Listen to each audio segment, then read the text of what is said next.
Hi மக்களே, இங்கே நிறைய செடி இருக்குது. துளசி, பெரண்டை, கொய்யா, சின்ன சின்ன கீரை வகைகள் நிறையா இருக்குது. புளிச்ச கீரை மாதிரி இருந்துச்சு. நிறைய தொட்டியில் நிறைய செடிகள் வச்சுருக்காங்க. தக்காளி செடி, இங்கே ஒரு பீன்ஸ் செடி இருக்குது. அது என்ன பீன்ஸ் வெரைட்டின்னு தெரில, தெரிஞ்சால் கமெண்ட் பண்ணுங்கள். தேங்காய் மரம் வளர்ந்துட்டுருக்குது. பக்கத்துலேயே பெரிய பப்பாளி மரம் இருக்குது.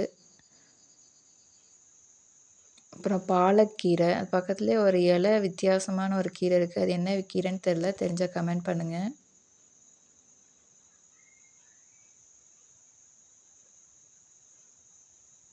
கொய்யா மரம், இதான் நான் மொத அவகேடோ மரம் பார்க்குறேன். நல்லா பெருசாக கொத்து கொத்தாக நிறையா அவகேடோஸ் நிறைய காய்ச்சிருந்துச்சி. ஒரு பெரிய அவகேடோவை வெட்டி எங்களுடைய ஃப்ரெண்ட் வீட்டில் தந்தாங்க. நல்லா டேஸ்ட்டாக இருந்துச்சு.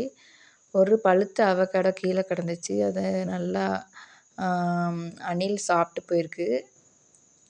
இந்த மாதிரி இந்த ஒரு அவகேடோட விதையை எடுத்து வேற ஒரு இடத்துல போட்டு அதை இன்னொரு இடத்துல ஒரு சின்ன மரமாக வளர்த்துட்ருக்குறாங்க. விதை போட்டால் கூட நல்லா வளருது. ஸோ இது வந்து கிருஷ்ணகிரி மாவட்டம் ஓசூர், ஊட்டி, கொடைக்கானல் மட்டும் இல்லை, இந்த மாவட்டத்துலேயும் நல்லா வளருது.